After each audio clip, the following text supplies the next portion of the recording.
Seja bem-vindo a mais um módulo, né? Esse mês nós vamos estar estudando a matéria Santidade Pessoal em Tempos Desafiadores.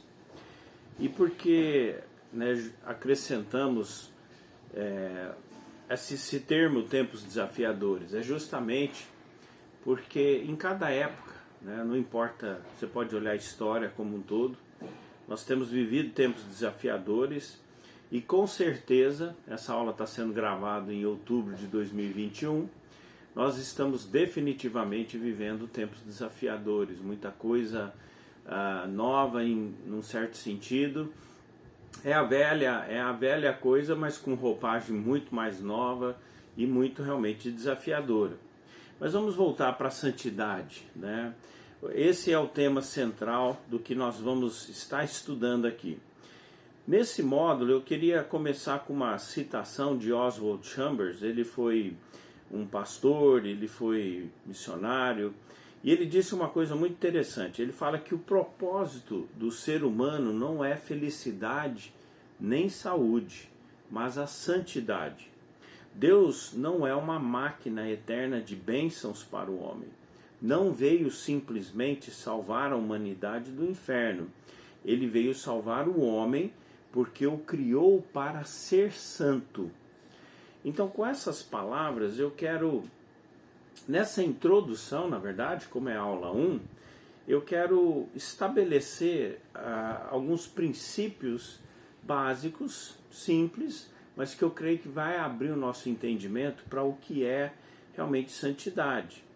Na Bíblia, quando nós vemos a palavra santidade, principalmente já começando no Velho Testamento, a palavra basicamente ela significa separação. Então, pode anotar aí, nem que seja uma anotação mental, mas é separação, tá? Então, o primeiro ponto é esse, é separação. Por quê? Pega um texto, por exemplo, como o Êxodo, capítulo 3, versos de 3 a 5, e eu vou ler aqui na NVI. Olha só, Moisés, ele está lá no deserto, cuidando das ovelhas, como ele já faz há um bom tempo, para o seu sogro, e de repente, ele vê uma sarça que está queimando, mas não se consome, e aí ele chega perto. E aí no verso 3 diz assim: que impressionante, pensou, por que a sarça não se queima ou não se consome? Vou ver isso de perto. O Senhor viu que ele se aproximava para observar, e então do meio da sarça Deus o chamou. Moisés, Moisés. Eis-me aqui, respondeu ele. Então disse Deus: não se aproxime, tire as sandálias dos pés, pois o lugar em que você está é terra santa. Como assim terra santa, né? Então você vai ver que muitos dos textos vai ter essas palavras santo, santidade, santa. Então, porque justamente nós estamos tentando definir dentro da palavra de Deus todo o conceito de santidade, santificação e o que é ser santo, tá? Então, nesse caso, a terra ali se tornou santa. Por quê? Talvez Moisés já tinha passado por ali várias vezes com o rebanho, né? Não sabemos exatamente a posição geográfica, a localização exata, né? Não tinha GPS, mas naquele momento, aquela terra ali era santa. Por quê? Porque ela foi separada por Deus para uma visitação, né, a Moisés. Ou seja, Deus foi ali se revelar a Moisés. Então, ele separou aquela terra, aquele pedaço, para ali, então, realmente ter um encontro com Moisés. Então, por isso que ele diz que essa terra é santa. Então, tendo estabelecido que santidade é separação, nós precisamos ir mais um passo, tá? E você precisa entender muito bem esse passo, porque isso vai fazer diferença no seu entendimento do restante das aulas. A santidade, ela tem que ser uma separação de para. P-A-R-A. É isso mesmo. De para. Então você se separa de algo para você se separar para algo. Tá? Espero que talvez isso ajude a entender um pouco melhor. Ela exige essa divisão, a santidade.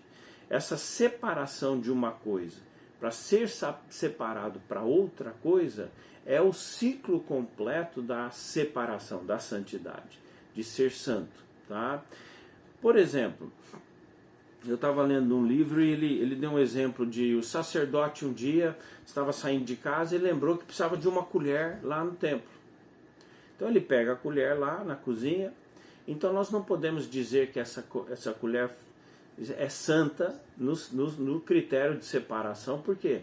Porque ela está lá na casa dele, ela é para uso comum da casa. Mas a partir do momento que ele levasse essa colher para o templo, e lá ele separava ela, ele consagrasse ela para uso nos rituais, ou uma faca que seja, né, nas coisas do templo, então nós podemos usar a palavra santo, né, ela foi separada, ela foi declarada santa porque ela foi separada de sua casa para o templo.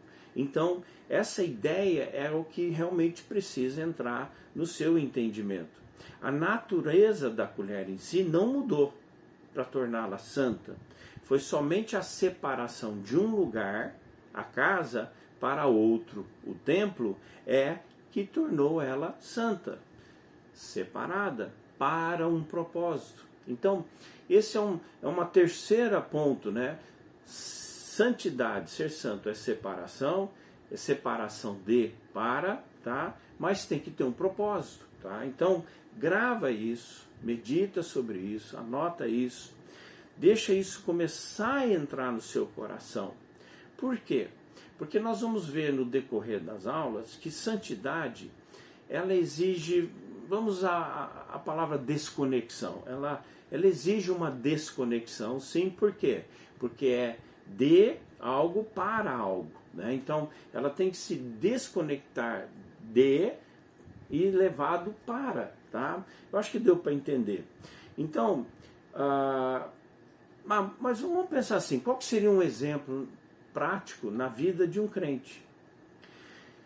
A santidade acontece quando você passa a ter novas práticas ou novos alvos adicionados à sua vida, substituindo os antigos padrões que você vivia antes de você conhecer a Cristo Jesus, ou mesmo depois que você conheceu Cristo Jesus, começa, né, Deus, através do Espírito Santo da Palavra, começa a mostrar na sua vida que tem coisa que precisa ser consertada, por exemplo, no seu caráter, ou na sua própria conduta e tudo. Então, como exemplo prático na vida, né, você acaba abandonando seus antigos caminhos de pecado e passa a buscar os caminhos de Deus. Tá? Não é muito complicado o conceito, não é muito complicado a teoria. Tá? Você precisa entender que o que talvez seja complicado é nós deixarmos Deus agir em nós, através do Espírito Santo, através da sua palavra, e com isso ele começa a realmente trabalhar em nossa vida para que nós possamos então realmente ser essa pessoa separada, né, de algo, para algo, mas realmente com um propósito do qual Deus estabeleceu. Então, nós vamos trabalhar bastante isso dentro desses estudos, tá? Porque realmente nós precisamos entender isso de forma concreta.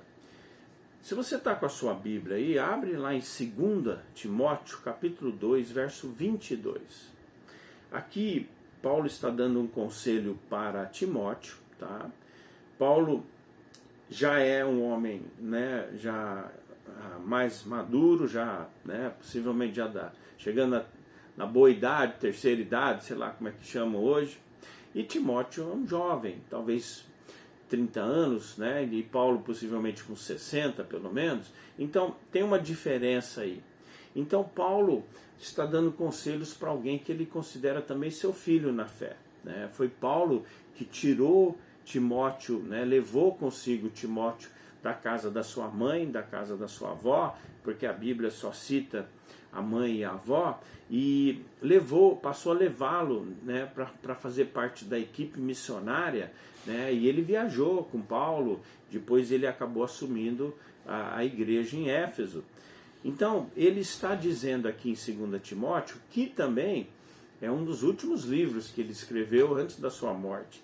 Ele diz assim, com palavras muito fortes, a NVI usa termos fortes, ele fala assim: fuja dos desejos malignos da juventude e siga a justiça, a fé, o amor e a paz com aqueles que, de coração puro, invocam ao Senhor. Então é interessante aqui que as palavras que Paulo está usando, você tem que olhar, por exemplo, o fuja, esse é o separar de, e o siga é o separar para. Tá? Então, usando tudo isso que eu já falei, o fuja é, Timóteo, você tem que se separar disso aqui. Agora você vai se separar para isso, né? E o que é isso? Ele tem que se separar do quê? Dos desejos malignos da juventude. Tá? Eu não vou entrar nos detalhes pormenores do que seriam esses desejos malignos da juventude, mas muita coisa aí é carne pura, né? Então, ele está dizendo, você tem que se separar disso, tá? Você tem que largar isso para trás, e você então tem que ir numa outra direção. E a direção que Paulo está propondo para ele é justamente o para, né, no caso, é justiça, é fé, é amor, é paz. Tá? Então, eu acho que esse exemplo já nos mostra realmente tudo isso que é essa introdução à santidade. Né? É uma separação para se separar mas com um propósito. Porque você vê a diferença, tanto só nesse verso aqui, você abandonar desejos malignos e você começa a viver a justiça de Deus, viver em fé, viver o amor, né, que deu igual a de Deus, e paz, então realmente as coisas vão mudar. Então vamos encerrar com um princípio importante.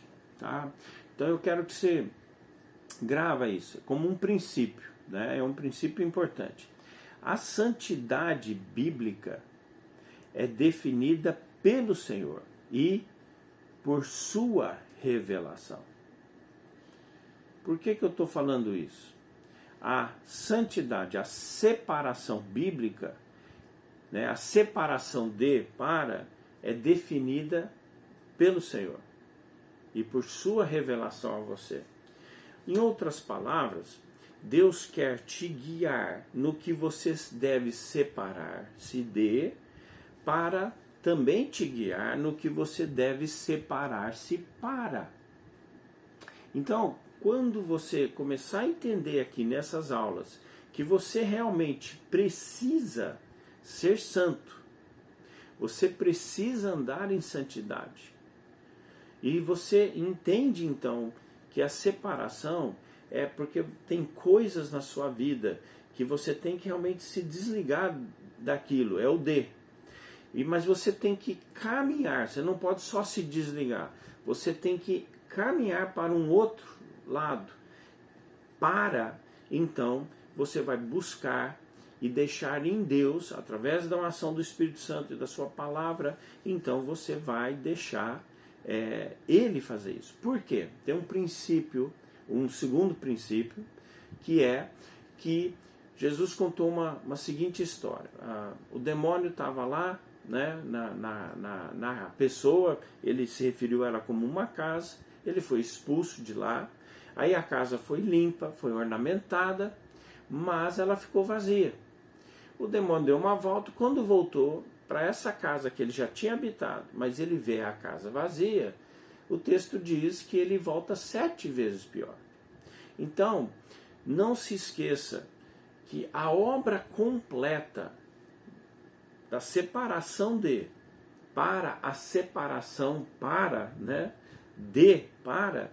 ela tem que acontecer, senão ela fica incompleta. Se você só se separa de algo, por exemplo, no caso de Timóteo, dos desejos malignos da juventude, mas você não caminha para, no caso que Paulo diz, justiça, fé, amor e paz, então vai ficar vazio. Então você está se abrindo para que, no caso aqui, usando o exemplo de Timóteo, os desejos malignos da juventude vão vir 7 vezes pior. Então eu quero que você fechar com isso aí, e aí na próxima aula então a gente retoma esse pensamento para nós darmos continuidade nessa matéria que nós estamos estudando. Deus te abençoe e fica na paz.